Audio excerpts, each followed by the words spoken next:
Welcome to Beardy, Bruce Lee Central. In the summer of 1971, Steven Seagal had the genius idea to go visit Bruce Lee at his California home and challenge him to a fight. Seagal rang the bell on Bruce's front door and got no answer, so he went back to the backyard and found Bruce training with his friends. Seagal said to Bruce he had, quote, heard Bruce Lee was the greatest fighter in the world, and issued a fight challenge then and there. Bruce decided to teach Seagal a lesson for invading his home. The fight didn't last long, only a matter of seconds, as Bruce landed a side kick to Seagal's face and broke his jaw. Seagal ended up at the hospital, and that's how we know this story to be true. We checked hospital records from California in 1971 and found Seagal's name.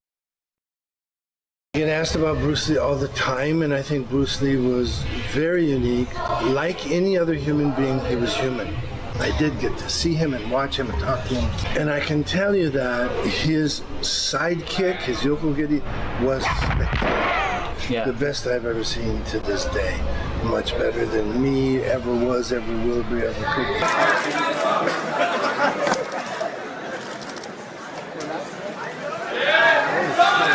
Oh, he's fucking shit.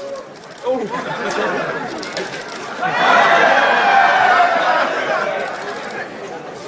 Justin, light his ass up.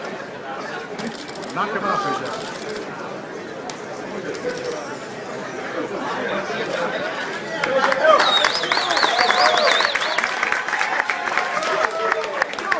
him, and I think he tried to learn from me, and so being able to work with him that day and fight him was a great pleasure for me. I was going to say, Dan Inosanto, at one stage, Bruce Lee's #1 student. You also... and teacher. And teacher. Friends with James 𝘾𝙚𝙣𝙪𝙘𝙀 as well, who was one of Bruce Lee's students. Indeed, indeed. That's how I met Bruce Lee, was through James 𝘾𝙀𝙀. Tell me, I was going to ask.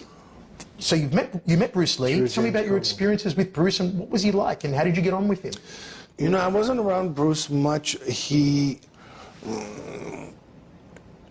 was the kind of guy who kind of would badmouth most, a lot of the other martial artists and martial arts in a kind of a sarcastic way, fun way, which I understood. For some reason, he never had anything bad to say about me. And I was quite interested in Aikido, and he was very nice to me.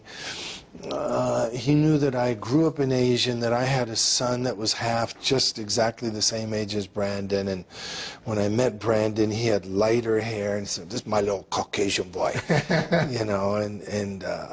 You know, I thought Bruce was a really great guy, really cool guy, and I thought James 𝘾𝙀𝙀 was a great guy too. And I'm really sorry they're all gone. And when Brandon was killed like that, they called me a few minutes after it happened. It was in Carolina somewhere. They called me in the middle of the night and they said,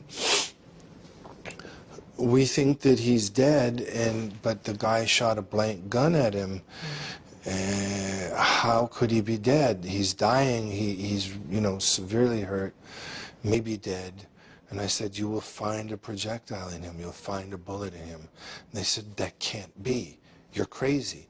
And I said, "You will find a bullet in him." And they called me in the morning and they said, "You're amazing." And I said, "Why?" And they said, there was a bullet in him.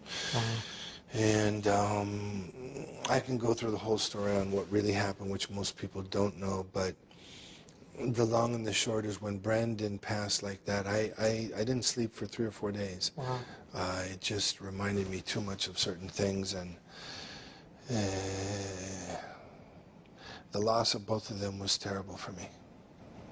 Another great actor, one of my favorites, and I know he's one of your favorites as well, Jackie Chan, man who sent me flowers for my 21st birthday, coincidentally. And by the way, you and I share the same birthday, April 10. You were one of the people, and it's a little-known fact, who helped Jackie Chan break into America and introduce him to American audiences. Can you tell me about your relationship with Jackie and how that started? I mean, I've known Jackie for, Jesus, maybe 40 years. Wow. I've known him from way back in the early days. I'm not very close with him anymore. I don't really go to Hong Kong or China much anymore. Him, Sammo Hung, a lot of the old, you know, some of this is really maybe not quite fit for, you know, saying out loud on film, but there's an interesting group of folks that, you know, are kind of some in the shadows and some in the light, and I was friends with all those guys for a long time. Haven't seen Jackie for a long time now, but at one time I thought we were kind of good friends, you know. In an interview, you also said once you'd made many great movies, which you have, and said you'd made many, or some, bad movies. Is there one particular film you look back on, you sort of cringe and go, geez, did I really do that? Unfortunately, there's many.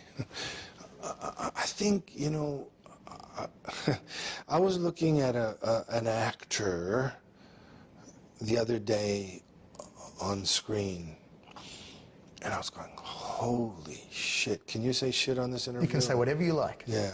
I said, holy shit, did this guy actually do this? Not only was the movie that bad, but the acting was that bad. And it's a pretty famous actor. And I just said, hey, man, happens to all of us. Who's the most legitimate Hollywood tough guy, in your opinion? You accept it, of course. When you say tough guy, do you mean martial artist or just tough guy? I mean, Stephen, for real, if he was on the street and there was a situation, you wanted this Hollywood guy by your side because he could defend himself.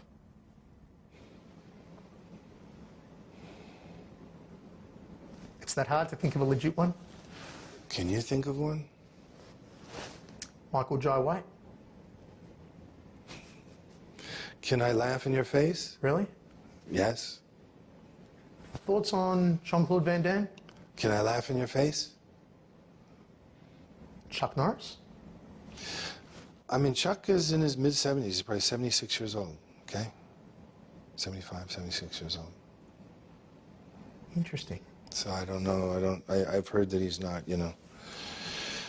So, I mean, I don't really want to get into, on film anyway, you know, who's a tough guy. Do I think Michael is a tough guy? No.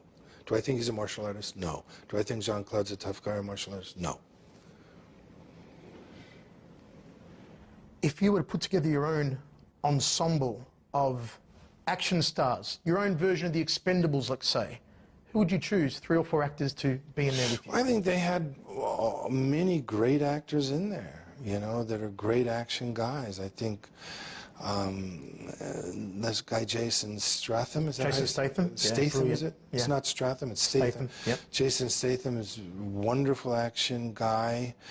Jet Li, fantastic action guy, who, by the way, is a real martial artist. Yes, great wushu. And, you know, I mean, I'd never seen him fight, but I would imagine if you would have mentioned his name over those guys, I would have to say, okay, he's a real martial artist and probably can fight. Dolph Lundgren, Kyokushin karateka, used to be competitive. He's a very nice guy. Do I think he's a tough guy and a great martial artist? He's just a great guy, and, you know, but anyway, so, but I'm trying to think of all the guys that were in there. I didn't get to see it, but you know, Jet Li and, you know, Jason Statham are great guys. Who else was in it? Dolph Lundgren, Terry Crews, Randy Couture. Randy's a real fighter.